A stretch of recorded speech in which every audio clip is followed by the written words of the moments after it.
Hello दोस्तों, welcome to the channel. आज के इस वीडियो में बात करेंगे कि आपके कल के एग्जाम में किस तरीके के क्वेश्चंस आ सकते हैं इंग्लिश लिटरेचर के, और साथ ही साथ कुछ इंपॉर्टेंट एमसीक्यूज को भी प्रैक्टिस करेंगे जो कि आपके काफी काम आएंगे इस एग्जाम के लिए। साथ ही साथ आप आज के दिन के लिए कौन कौन सी प्लेलिस्ट से पढ़ सकते हैं वो भी मैं आपको बताऊंगी। पेपर 1 की फाइनल प्रिपरेशन कर सकते हैं मेरी मैथमेटिकल रीजनिंग की प्लेलिस्ट के थ्रू। लिंक मैं डिस्क्रिप्शन में प्रोवाइड करूंगी। 70 वीडियोस की मॉक टेस्ट सीरीज है जहां से आप 700 एमसीक्यूज प्रैक्टिस कर सकते हैं। आज भी शुरू करेंगे तो कल तक ये फिनिश हो सकती है आपकी playlist. 70 seems to be my favorite number। 70 he videos बनाए हैं मैंने आपके कुछ इंपॉर्टेंट टॉपिक्स के रिवीजन करवाने के लिए, और ये वीडियोस काफी शॉर्ट और काफी क्विक हैं। एकदम से आपकी बहुत से टॉपिक्स की रिवीजन हो जाएगी, फेमिनिज्म की, सभी लिटरेरी क्रिटिसिज्म के कॉन्सेप्ट्स की, लिंग्विस्टिक्स की, British writings, Australian writings, Canadian writings, सब कुछ मैंने इंक्लूड किया है इन 70 शॉर्ट वीडियोस में। तो क्विक रिवीजन के लिए आप इस प्लेलिस्ट का भी इस्तेमाल करिए, and it is also going to be very beneficial for you, I can assure that. और एक टेलीग्राम चैनल है मेरा जिसको आप ज्वाइन करिए, जहां पर आपको टाइम टू टाइम कुछ टिप्स एंड ट्रिक्स मिलते रहेंगे अपने लिटरेरी कॉम्पिटिटिव एग्जाम्स को क्लियर करने के लिए। कुछ मॉक टेस्ट्स भी अवेलेबल है, उनकी हेल्प से भी आपकी काफी बेहतरीन प्रिपरेशन हो जाएगी। Again I will say, I can assure you that अगर आप इन 3-4 प्लेलिस्ट्स को इस्तेमाल करेंगे ना अपने लास्ट के प्रिपरेशन डेज में, तो फॉर श्योर आपके 20 to 30 मार्क्स बढ़ जाएंगे अपने एग्जाम्स में। तो गो फॉर दिस। कोई भी कंफ्यूजन है तो कमेंट करिए। आइए आज का पहला क्वेश्चन करते हैं। In Paradise Lost Milton invokes the muse at the beginning of which books? Book 1, Book 1 and 7, 1, 3, 7 and 9, and all 12. The correct answer is Book 1 and 7.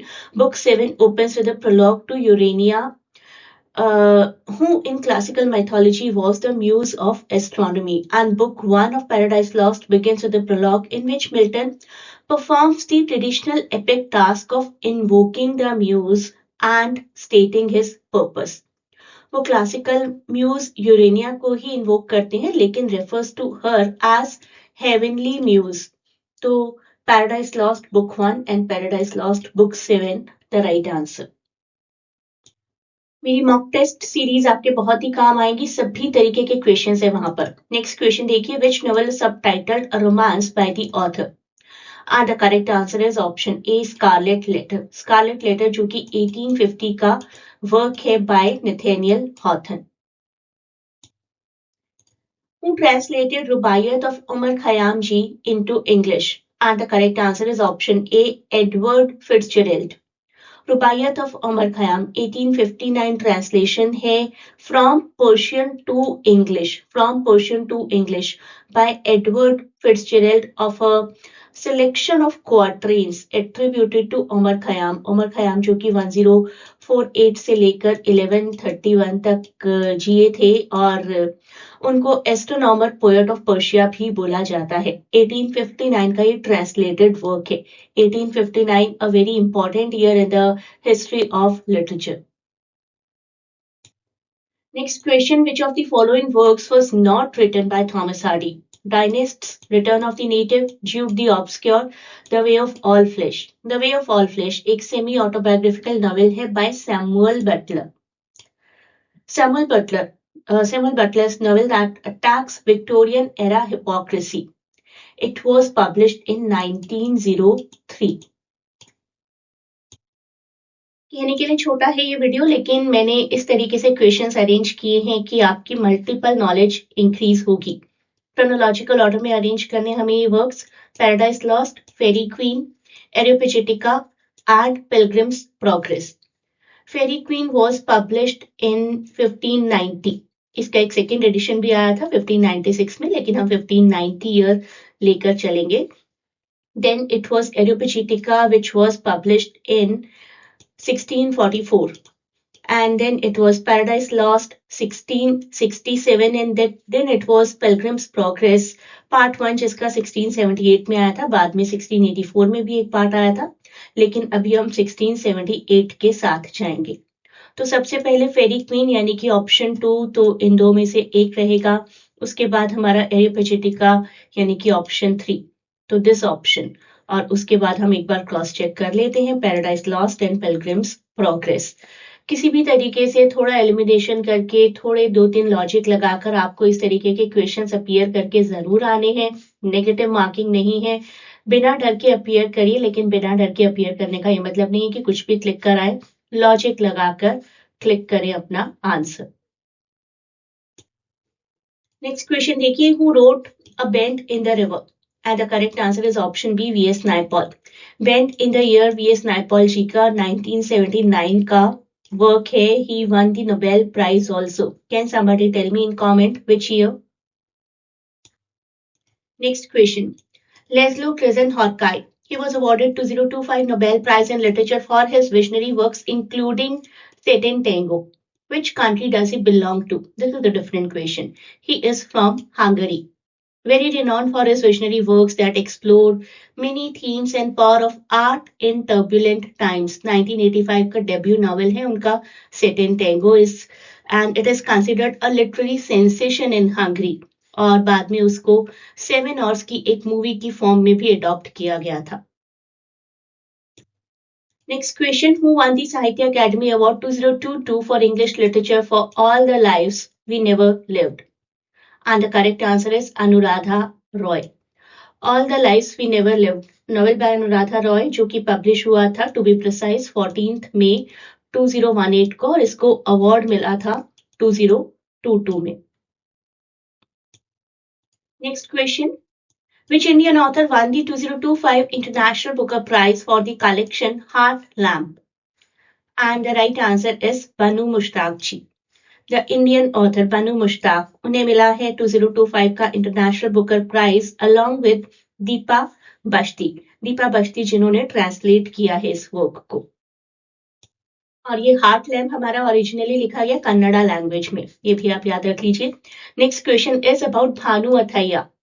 Became the first Oscar Award winner of India for her contribution to 1983 film Gandhi. अगर किसी ने नहीं देखी और literature में interest है तो जरूर देखिए। कौन से कैटेगरी में उन्हें मिला था ये award? It was for best costume design and she won it along with a person called John Mollo. John Mollo ji के साथ उन्हें मिला था। जॉन मॉलो ने ब्रिटिश कॉस्ट्यूम्स डिजाइन किए थे और भानु अथिया जी ने इंडियन।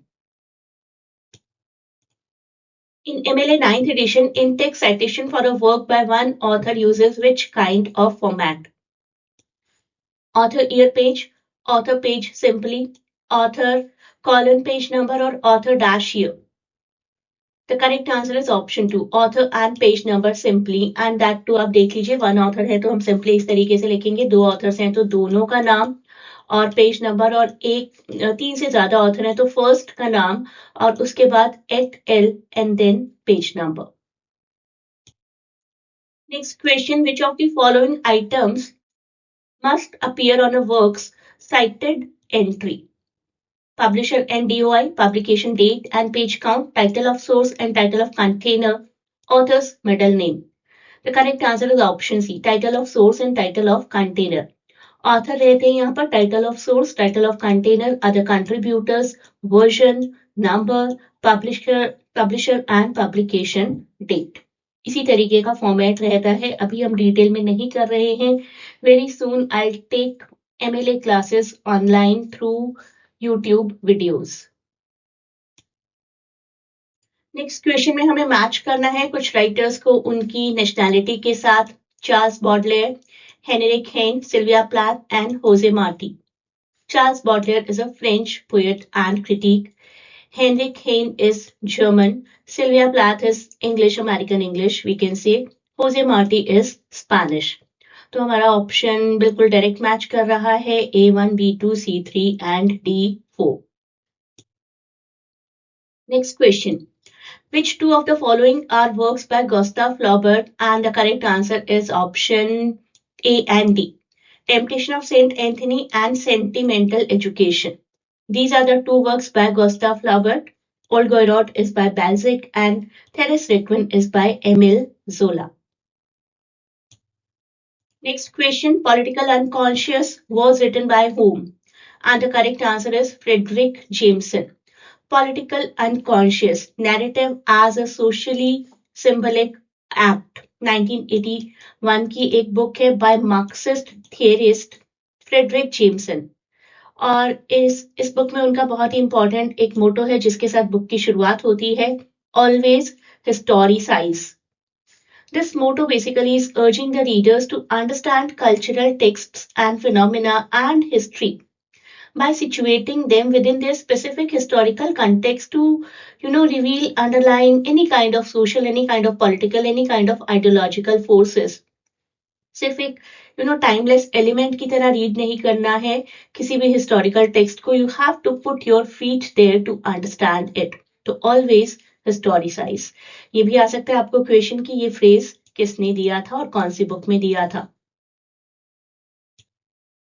तो बहुत ही कूल रहकर अपना पेपर अपीयर करिएगा। याद रखिएगा कि नेगेटिव मार्किंग नहीं है, लेकिन ये याद रखने का ये मतलब नहीं है कि आप कुछ भी टिक करके आएंगे। अच्छे से एलिमिनेशन करिए लॉजिक लगाकर and you will surely clear your exam. साथ ही साथ लॉजिकल रीजनिंग का एक प्लेलिस्ट है, वो भी आप देख लीजिए। There are 7 videos along with MCQ practice. जरूर अपीयर करिए उसको, आपके बहुत काम आएगा कल के एग्जाम के लिए। Good luck from my side.